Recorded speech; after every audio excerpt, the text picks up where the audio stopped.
स्वागत है इस परिसंवाद में। मुझे जिम्मेदारी सौंपी गई है मंचस्थ महानुभावों का परिचय देने की, और वो भी संक्षेप में, जो कि लगभग असंभव जैसा कार्य है। फिर भी शुरू करते हैं। आज के हमारे उद्घाटन सत्र के अध्यक्ष है अशोक भाई शाह। डॉक्टर अशोक भाई Shah MSc PhD micro biotechnology में उन्होंने किया है। विभिन्न देशों जर्मनी, इटली, यूके, यूएसए वगैरह से उन्होंने इसी विषय में ट्रेनिंग भी प्राप्त की है। Organic farming, agro forestry, biotechnology, pharmaceuticals, spiritual और मेडिसिनल प्लांट्स, इस सभी के बारे में सभी क्षेत्रों में वो कंसल्टेंट भी है। इन विषयों पर आपकी कुछ पुस्तकें भी है गुजराती में, और इन्हीं विषयों पर बहुत सारे लेक्चर्स की सीरीज भी उन्होंने आज तक दी हुई है। GVFL, GNFC वगैरह बहुत संस्थाओं में डायरेक्टर भी रह चुके हैं। डॉक्टर अशोक भाई शाह का स्वागत करेंगे श्री भरत भाई ठाकर, जो कि भारतीय विचार मंच सूरत के उपाध्यक्ष है।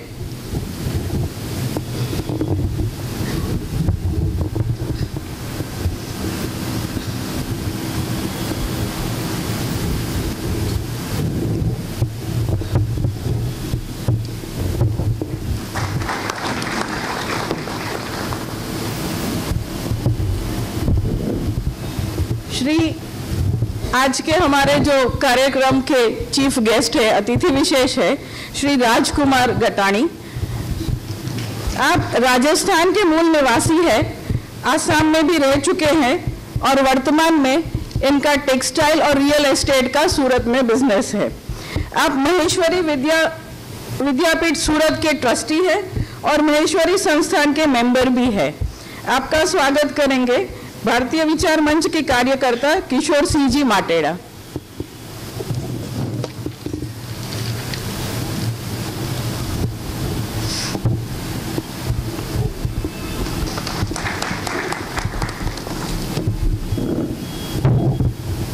अब थोड़ा आगे जाते हैं। हमारे जो तीन वक्ता हैं आज के, तीनों वक्ता इस विषय के तज्ञ तो है ही है, लेकिन इन्होंने इस विषय को आत्मसात किया है। उन्होंने अपना जीवन इसी फिलॉसफी पर बिताया है। हमारे जो प्रथम वक्ता है माननीय इंदुमतीबेन गाटदरे। आपने इंग्लिश और संस्कृत दोनों विषय से, जो कि बहुत रेयर कॉम्बिनेशन है, एमए किया है, पीजी डिप्लोमा इन टीचिंग भी किया है। लगभग 15 साल तक आप एजुकेशन के क्षेत्र में काम करते रहे, साथ ही साथ में विद्या भारती के भी कार्यकर्ता रहे हैं। उसके बाद 1987 से आप पूर्णकालीन कार्यकर्ता रहे। विभिन्न संस्थाओं में विभिन्न भूमिकाएं आपने अदा की, विभिन्न जिम्मेदारियां निभाई। लिस्ट इतना लंबा है कि पूरा मैं नहीं सुना पाऊंगी। पुनरुत्थान ट्रस्ट के आप फाउंडर हैं। वर्तमान में आप पुनरुत्थान ट्रस्ट के मंत्री भी हैं और पुनरुत्थान विद्यापीठ के संयोजक भी हैं। आपके जो विभिन्न कार्य है उसमें लेखन, अनुवाद, संपादन और संशोधन शामिल है। निवास कर्णावती में है और कार्य क्षेत्र इनका पूरा भारत है। बहुत सारे पुस्तकें, आहार शास्त्र, गृह शास्त्र, अधिजनन शास्त्र, अर्थशास्त्र, गृहस्थियों का समाज धर्म नामक ग्रंथों का इन्होंने संकलन किया है। सांस्कृतिक वाचन माला के स्वरूप में 100 विषयों पर 100 पुस्तिकाएं भी लिखी है, जो कि इंग्लिश, हिंदी, गुजराती तीनों भाषाओं में उपलब्ध है। माननीय इंदुमतीबेन का स्वागत करेंगे डिम्पलबेन सुरती, जो कि भारत विचार मंच के कार्यकर्ता है।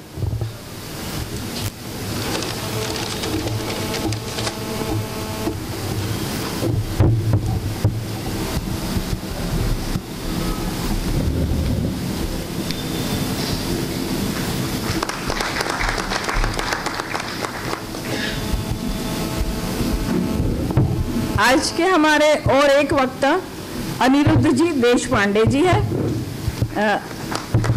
आप बृहत Maharashtra college of commerce Pune के प्रिंसिपल रह चुके हैं। महाराष्ट्र सरकार ने आपको श्रेष्ठ प्रिंसिपल के अवार्ड से सम्मानित किया है। यूजीसी के द्वारा यूजीसी के थ्रू आप national assessment and accreditation council के मेंबर भी रह चुके हैं। मेक्सिको में एक वर्ल्ड ट्रेड ऑर्गेनाइजेशन की कॉन्फ्रेंस रही थी, उसमें भी आप उपस्थित थे। इसके अलावा सोशल, इकोनॉमिक्स और एजुकेशन के क्षेत्र में कई नेशनल और इंटरनेशनल कॉन्फ्रेंसेस में आपके पेपर्स, कीनोट लेक्चर्स वगैरह रह चुके हैं। आप अखिल भारतीय विद्यार्थी परिषद में कार्य करते थे और विभिन्न जिम्मेदारियां आपने निभाई है। एक विशेष परिचय है,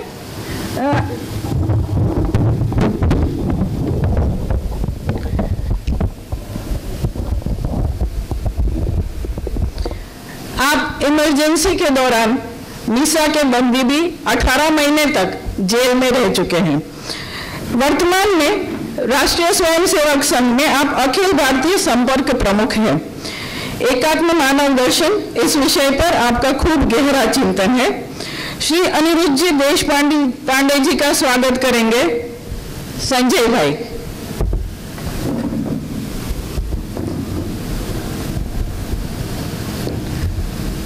संजय भाई फिजिक्स के प्रोफेसर हैं नवयुग कॉलेज में और भारतीय विचार मंच के कार्यकर्ता हैं।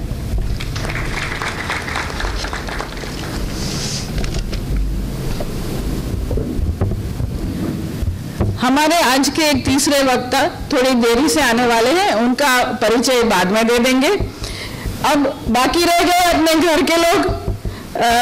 कैलाश जी शर्मा व्यवसाय से इनकम टैक्स कंसल्टेंट है, भारतीय विचार मंच के गुजरात प्रांत के अध्यक्ष है। और अशोक जी अग्रवाल व्यवसाय से चार्टर्ड अकाउंटेंट है और भारतीय विचार मंच सूरत महानगर के अध्यक्ष है।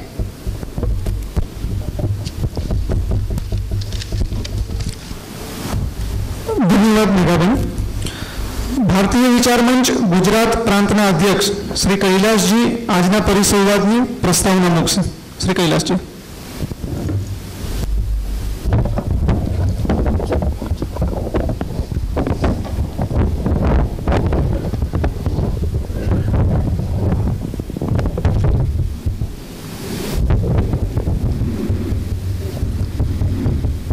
भारतीय विचार मंच द्वारा आयोजित एकात्म मानव दर्शन के परिसंवाद में उपस्थित मंचस्थ एवं समुपस्थ सभी बंधु भगिनी का हार्दिक स्वागत करता हूं।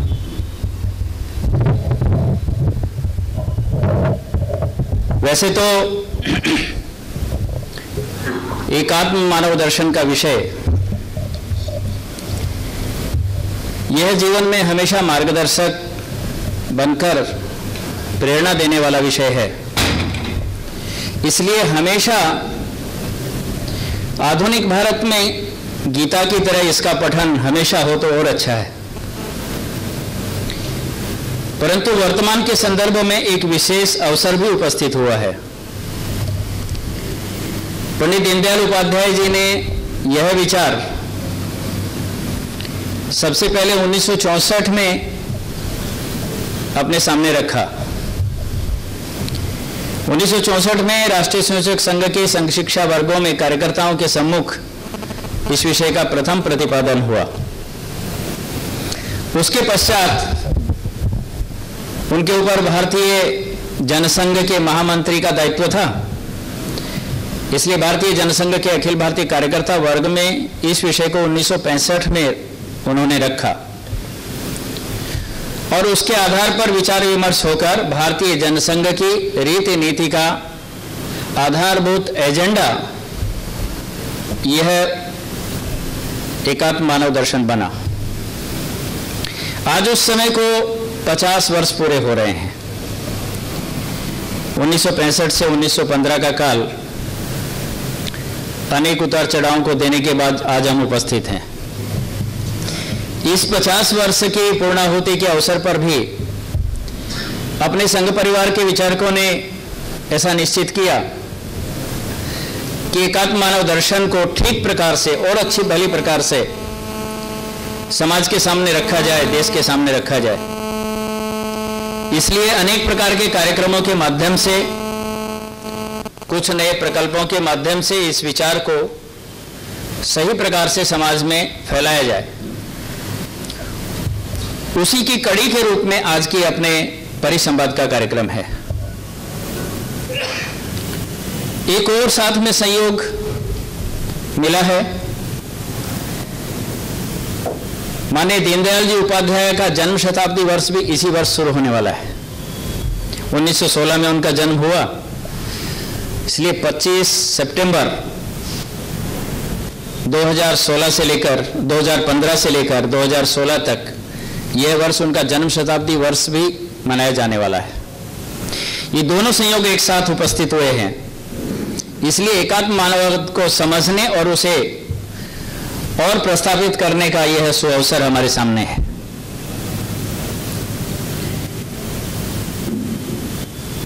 हम देखें तो पंडित दीनदयाल उपाध्याय और एकात्म मानव दर्शन ये एक रूप हैं। दोनों इतने अंतरंग जुड़ा हुए हैं, विषय और व्यक्ति, उनको अलग करके देखना असंभव है।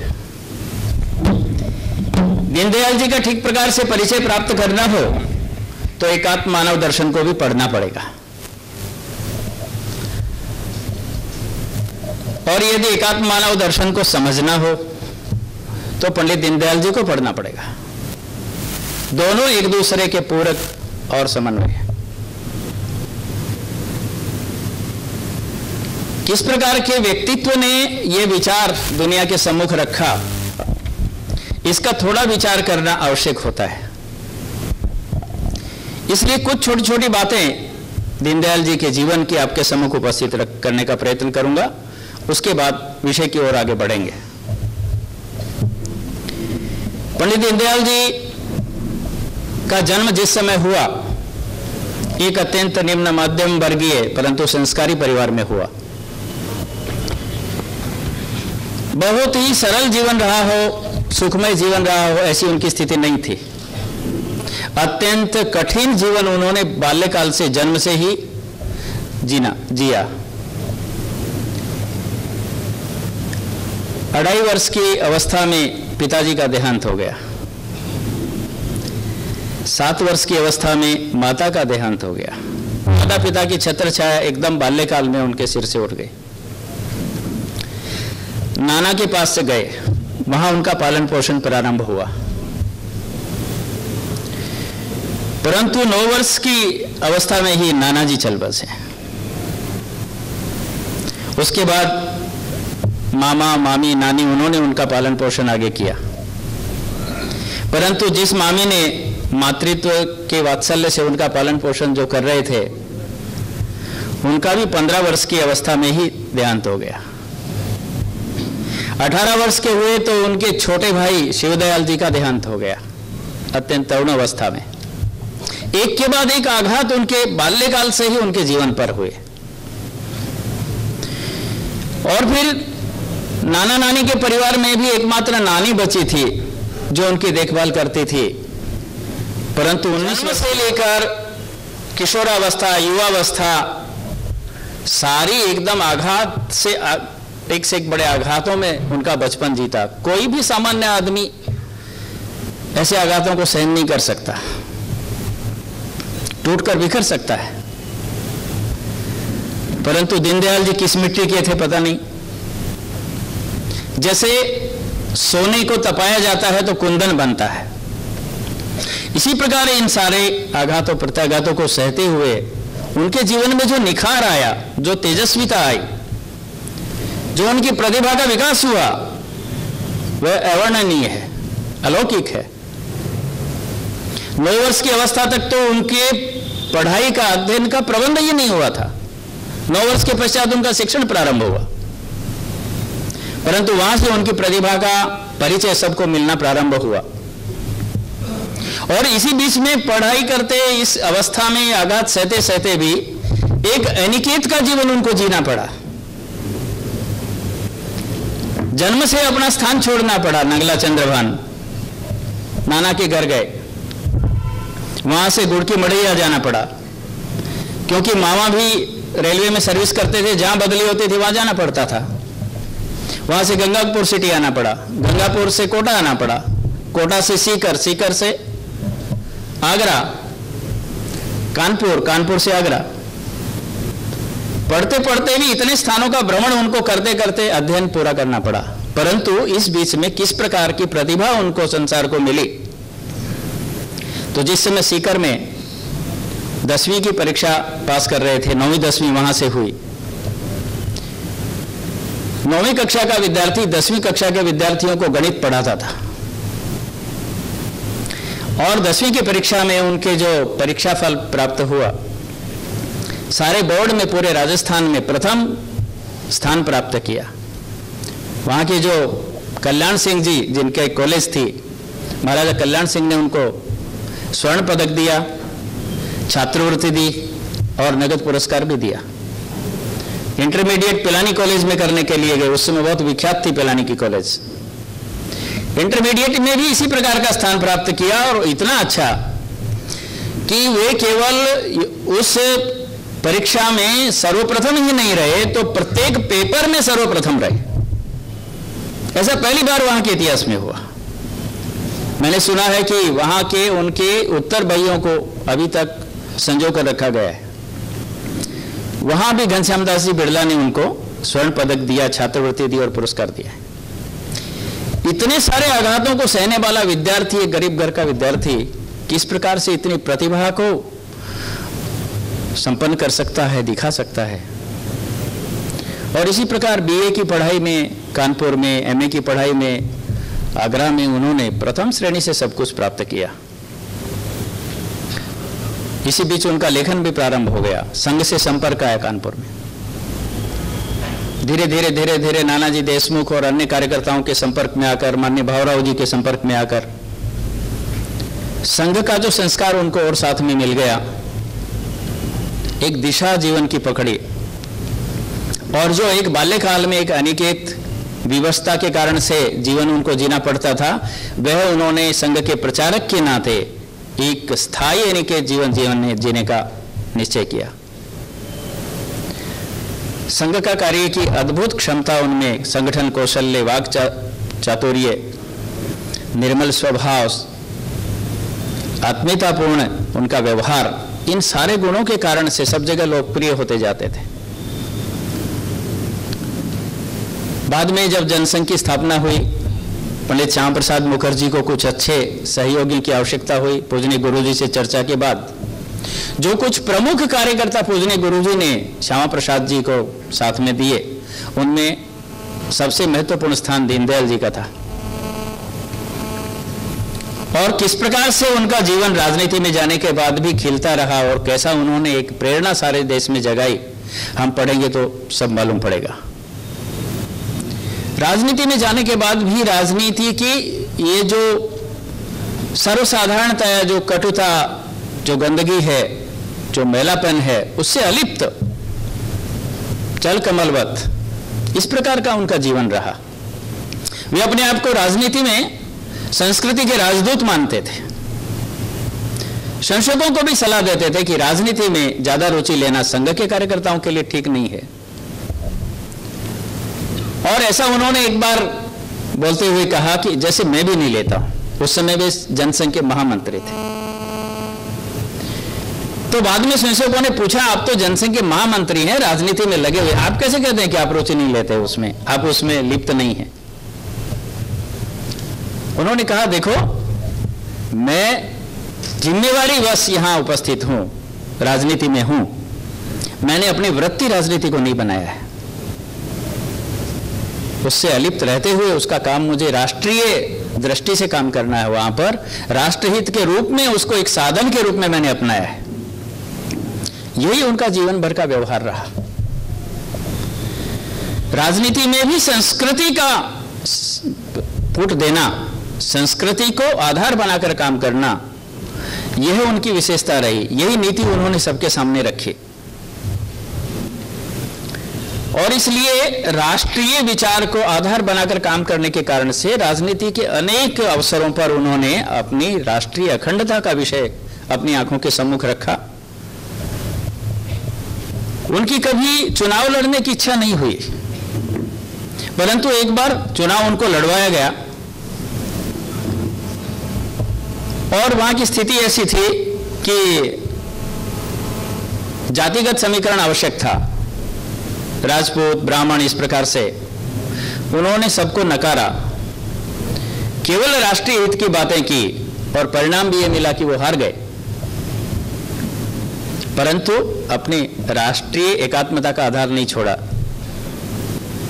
और हारने के बाद जो घटना बनी वो और भी अच्छी अद्भुत हुई। उन्होंने एक सार्वजनिक सभा करके जीतने वाले प्रत्याशी को अभिनंदन दिया और उसे सब प्रकार का सहयोग करने का वचन दिया। ऐसी अनेक बातों में उन्होंने जो लोकतंत्र है उसका भी भारतीयकरण करने का प्रयास हमेशा किया और यह दिशा लोगों को दी। ऐसा जीवन जीते हुए अनेक पुस्तकें लिखी, अनेक साप्ताहिक शुरू किए, पांचजन्य, ऑर्गेनाइजर, स्वदेश दैनिक प्रारंभ किया, उसमें काम किया, बहुत से काम किए।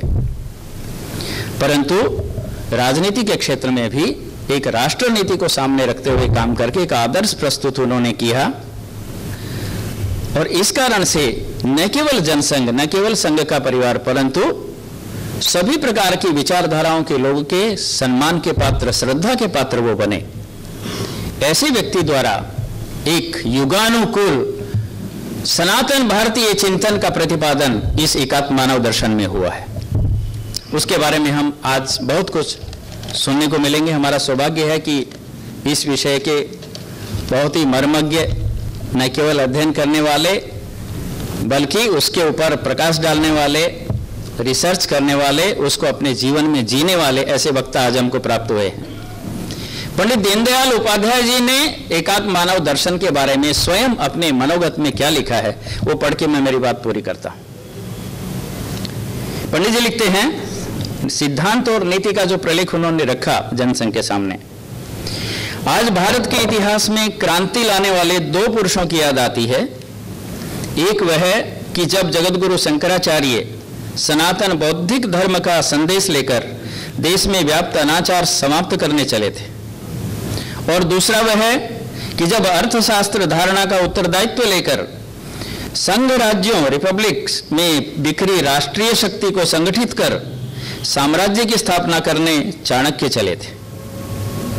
आज इस प्रारूप को प्रस्तुत करते समय एकात्म मानव दर्शन को वैसा ही तीसरा महत्वपूर्ण प्रसंग आया है, जबकि विदेशी धाराओं के प्रतिबिंब पर आधारित मानव संबंधित अधूरे व अपुष्ट विचारों के मुकाबले विशुद्ध भारतीय विचारों पर आधारित मानव कल्याण का संपूर्ण विचार एकात्म मानववाद के रूप में सुपुष्ट भारतीय दृष्टिकोण के नए सिरे से सूत्रबद्ध करने का काम हम प्रारंभ कर रहे हैं। और इस प्रकार से पंडित दीनदयाल उपाध्याय भारतीय विचार परंपरा में शांकर वेदांत, कौटिल्य अर्थशास्त्र व स्वयं द्वारा प्रतिपादित निरूपित एकात्म मानववाद की एक नव प्रस्थान त्रय की स्थापना करते हैं।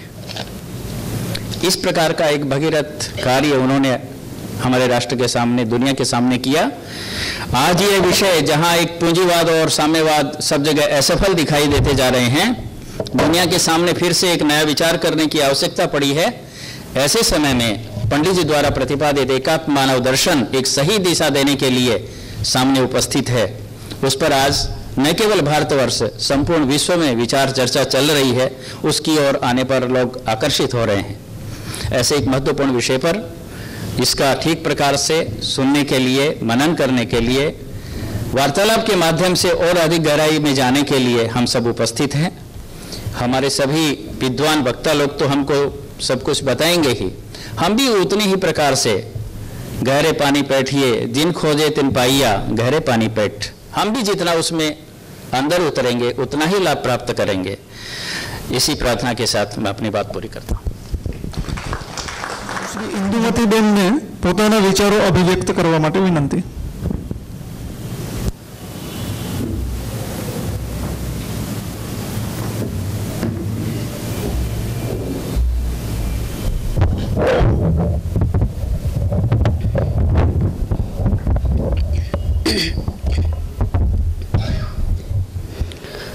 आज के इस परिसंवाद के उद्घाटन सत्र के अवसर पर मेरे साथ मंच पर उपस्थित अध्यक्ष डॉक्टर अशोक भाई शाह, माननीय अनिरुद्ध जी देशपांडे, अतिथि विशेष तथा भारतीय विचार मंच के अधिकारीगण और सभागृह में उपस्थित जिज्ञासु, अभ्यासु एवं कार्येच्छु स्वजन बंधु भगिनी, बहुत ही मार्मिक प्रस्तावना से हमारे विचार का बहुत अच्छा प्रारंभ हो रहा है। मनुष्य अन्य प्राणियों से अपनी विचार शक्ति के कारण, मनन शक्ति के कारण, जिज्ञासा के कारण अलग होता है, विशेष होता है। इसलिए मनुष्य की दुनिया विचारों के आधार पर चलती है।